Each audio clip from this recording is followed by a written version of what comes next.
기다려라. 네, 전하. 됐다, 물러가. 경복궁 침전 앞 새벽 4시입니다. 달빛도 닿지 않는 복도 한쪽에 한 궁녀가 꼿꼿하게 서 있습니다. 손에는 작은 나무틀 하나. 눈은 내전 문을 향해 고정되어 있습니다. 오늘도 그는 왕의 부름을 기다립니다. 아침이 오기 전에 매일 어김없이. 오늘 이야기는 사건 자체보다 왜 그런 선택을 할 수밖에 없었는지를 이해하는 데 초점을 두겠습니다. 조선 왕실에서 용변은 단순한 생리현상이 아니었습니다. 그것은 신분을 드러내는 의례였고 건강을 감시하는 제도였으며 권력의 무게를 상징하는 장치였습니다. 왕은 화장실에 가지 않았습니다. 하지만 그렇다고 자유로웠던 것도 아닙니다. 오늘 그 이면을 함께 들여다보겠습니다. 경복궁을 방문해 보신 분들은 한 가지 이상한 점을 느끼셨을 겁니다. 43만 제곱미터, 약 13만 평에 달하는 이 거대한 공간에 화장실이 보이지 않습니다. 현재까지 확인된 경복궁의 공용 화장실은 고작 28곳입니다. 3,000명이 넘는 인원이 드나들던 공간치고는 믿기 어려운 숫자입니다. 이유는 두 가지였습니다. 첫째는 냄새입니다. 수세식 시설이 없던 시대, 화장실은 냄새를 피할 수 없었습니다. 왕과 왕비가 기거하는 침전 근처에 배치하는 것 자체가 불가능했습니다. 둘째는 풍수지리입니다. 조선은 건국부터 풍수를 국가 운영의 기반으로 삼았습니다. 불결한 것이 궁궐 중심의 기운을 해친다는 믿음은 단순한 미신이 아니라 제도적 판단이었습니다. 그래서 화장실은 모두 궁궐 외곽, 물길 가까이에 배치되었습니다. 여기서 한 가지 질문을 드립니다.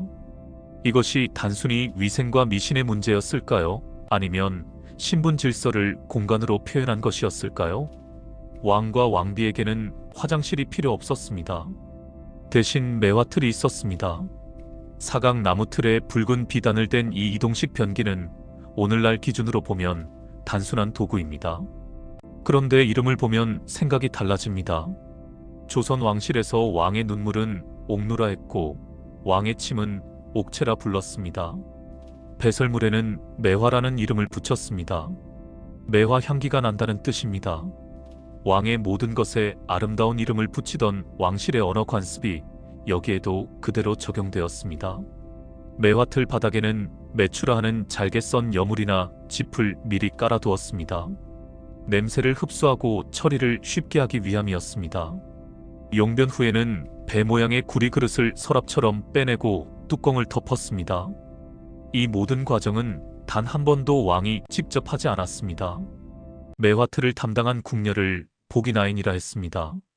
정확히는 궁궐의 조명, 난방, 청소를 맡은 보기처 소속 궁녀였는데 그중 일부에게는 이 특별한 임무가 주어졌습니다.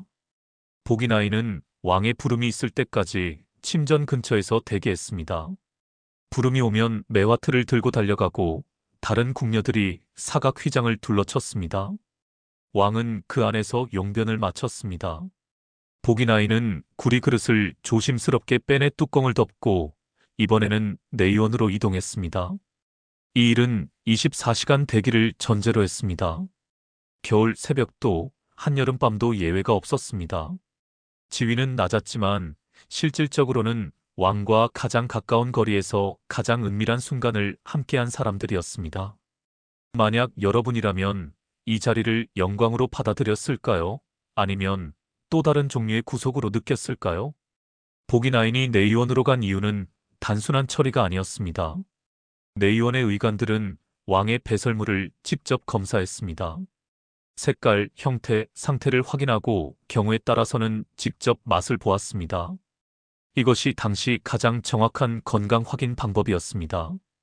변의 색이 흑빛이면 소화 기능에 이상이 있다는 신호였고 신맛이 느껴지면 신장 기능을 의심했습니다.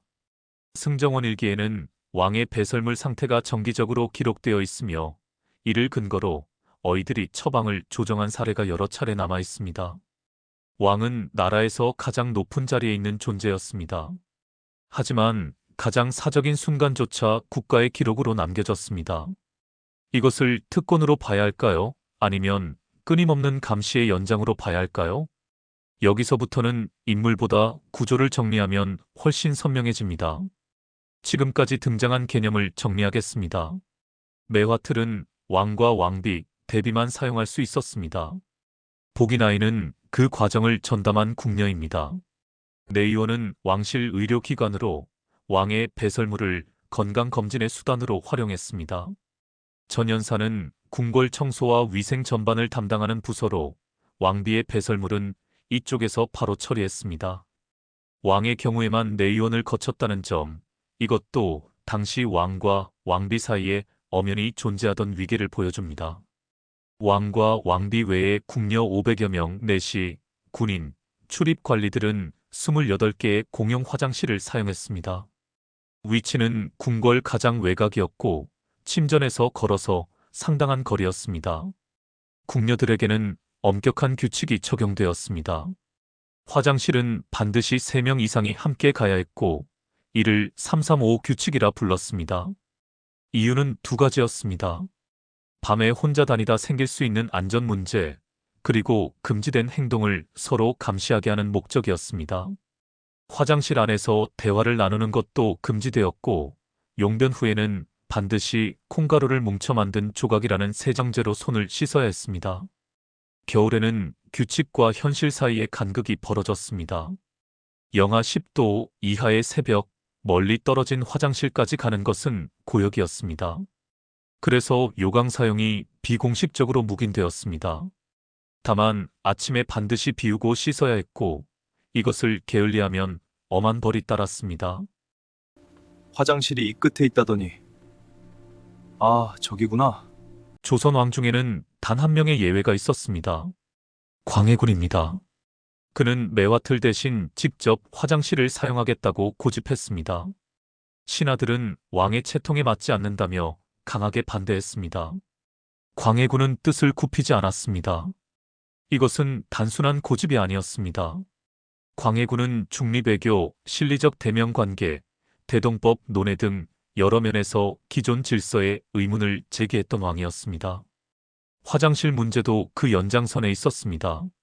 왕도 사람인데 왜 용변조차 혼자 볼 수 없어야 하는가? 이 의문을 실제로 행동으로 옮긴 왕이었습니다. 한편 우리 조상들이 화장실 기술 자체에 무지했던 것은 아닙니다. 경주 월성해자 발굴에서 발견된 신라시대 화장실은 수세식이었습니다. 물이 흘러 배설물을 자동으로 씻어내는 구조, 이것이 8세기, 지금으로부터 약 1300년 전에 이미 존재했습니다. 유럽에서 수세식 화장실이 보편화된 것이 19세기라는 점을 감안하면 1000년 이상 앞선 기술이었습니다. 그 기술이 조선에서 사라진 가장 큰 이유는 한양의 지형적 조건이었습니다.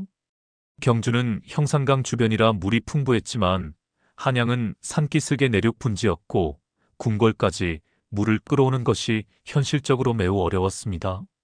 정리하겠습니다. 조선 왕실의 용변 문화는 크게 3층위로 나뉘었습니다. 왕과 왕비 대비는 매화틀을 사용했고 왕자와 공주는 요강을 썼으며 궁녀와 관리들은 외곽의 공용 화장실을 이용했습니다. 같은 공간에 살면서도 어떤 방식으로 용변을 보느냐가 신분을 드러내는 상징 체계였습니다. 이 제도가 이후 역사에 남긴 영향은 2가지입니다. 첫째, 왕의 배설물을 의학적으로 기록한 관행은 세계적으로도 드문 형태의 왕실 건강관리 시스템이었습니다. 오늘날 의료 기록 개념의 전통적 원형으로 볼 수 있습니다. 둘째, 신라의 수세식 화장실 기술이 단절된 채 조선을 지나갔다는 사실은 기술의 보존과 전수가 지형제도, 인식에 영향을 받는다는 점을 잘 보여줍니다. 오늘 우리가 얻을 관점은 하나입니다. 권력은 때로 가장 사적인 순간마저 공적 질서로 편입시킵니다. 왕은 모든 것을 가진 사람처럼 보였지만 가장 기본적인 프라이버시조차 없었습니다. 그리고 그 구조를 유지하기 위해 복인아이는 새벽에도 대기했고 전연사 인부는 매일 아침 외곽 화장실을 청소했습니다. 역사는 결국 한 사람의 영웅담이라기보다 그 시대의 조건이 만든 선택의 기록입니다.